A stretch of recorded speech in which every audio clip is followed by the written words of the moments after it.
3 बजे तो इन्फॉर्मेशन मिला था कि उसका मतलब उनके जो बीवी है मेरे भाभी है उन्होंने मेरे को बोले कि आप दीदी आप आओ और आपका भाई को बचा लो यहाँ से। मैं सुना कि क्या हो गया, फिर मैंने लड़की को फोन किया। हमारे पास किसी का कांटेक्ट नंबर नहीं था, क्योंकि वहाँ की ना प्रीपेड सिम था इसके पास और वो मेरी लड़की को ही दिया था उसके मामा ने। तो फिर मैंने उसको फोन किया, वो कॉलेज गया हुआ था। तो फिर वहाँ से उसने आया जल्दी भाग के, फिर बात करा। फिर जो उनके वहाँ पर जो पैकेज था जो उनको जो लेके घुमा रहे थे वो ड्राइवर था, उन्हीं के नंबर भी हमारे पास वो शेयर कर रखा था। तो फिर उन्हीं सामने बात की कि कैसे क्या हुआ उसके अंदर ना। ऐसा है कि हम तो बाहर है, वो बीवी बच्चे उनके अंदर है, तो हम जब तक बाहर नहीं आएंगे तो हम बता नहीं सकते। हम उनको रिक्वेस्ट करें कि आप एक बार जाओ कि हमारे बच्चे हैं उसके अंदर। बोले वहाँ बहुत तेज गोली चल रहा है कि हम जा नहीं सकते।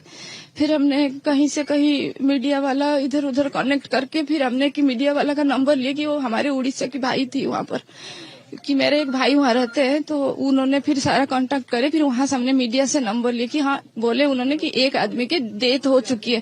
फिर हमने बोले कि उसका लिस्ट हमें चाहिए कि कौन है। फिर उन्होंने लिस्ट भेजा कि उसी में उसका नाम नहीं था, कि हाँ तुम्हारे भाई अभी ठीक ठाक है हॉस्पिटल में। हम तो ये आशा में रहे थे कि हाँ 12 बज गया 1 बज गया कि हम लोग जाने के लिए एयरपोर्ट के लिए। तो हम निकल आए थे, वही 3 बजे तुरंत हम आ गए थे।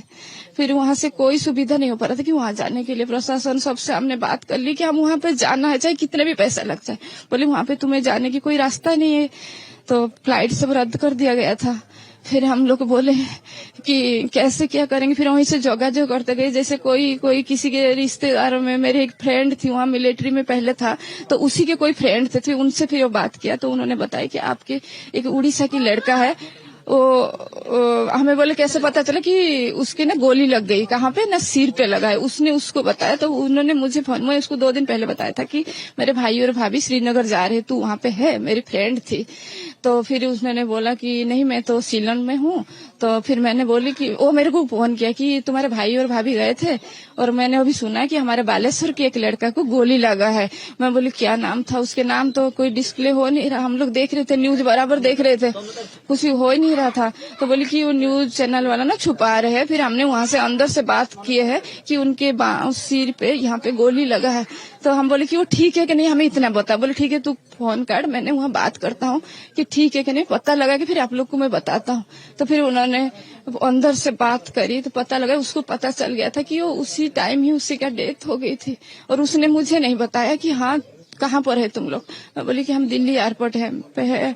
बोली तुम जहाँ पे हो वहीं पर रहो, अभी तुम्हारे पास आ जाएगा लिस्ट। फिर उन्होंने हमारे नंबर ले लिए थे ओटीपी वाले। फिर वहां से उन्होंने फोन किए, फिर वो भेजे लड़की के पास। वो लड़की को पता चल गया कि इसके मामा की डेथ हो गई, मगर मुझे नहीं बताया कोई।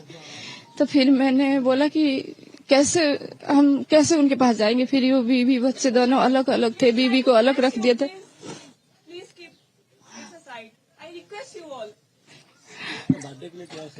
बर्थडे के लिए तो हाँ बर्थडे थी 17 तारीख को चला गया था। फिर वो लोग दिल्ली में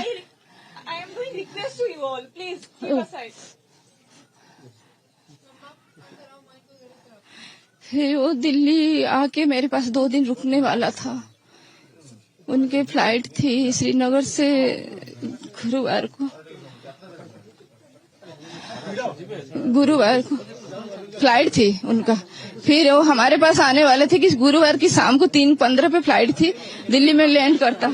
फिर शनिवार गुरुवार शुक्रवार 2 दिन रखे कि शनिवार हो आती है यहाँ उड़ीसा के लिए। सब प्रिपरेशन किए थे, बर्थडे सेलिब्रेशन करने के लिए? हाँ सारा कुछ प्रिपरेशन कर रखे थे, घर सजाए थे। लड़की ने केक मतलब ऑर्डर कर रखा था, उसके लिए कपड़ा मंगा रखी थी मैंने 60, और सारे घर की अरेंजमेंट कर रखे थे कि वो आएंगे ही 5 बजे पहुंचते ही हमने उनका केक काटना है। पहले दरवाजे से उनको टीका का लगाएंगे, फिर इसके बाद हमने वो केक काटेंगे। सही था। तो फिर 3:15 पे फोन आता है भाभी का कि तुम्हारे भाई को बचा लो। फिर हमें तो सब कुछ छोड़ के वहाँ घर में ताला लगाया ना। हमने माँ बेटी तीनों थे, उनके पापा नहीं थे, दूर थे, नोएडा रहते थे। तो हम तीनों ने वहाँ एयरपोर्ट के लिए निकल चुके थे। हमें नहीं पता था कि हम कहाँ जाना है। भाभी बोले क्या हुआ? हाँ भाभी बोला है कि गोली लगा है, मगर वो नहीं देखे थे कि उनको अलग ले गए थे।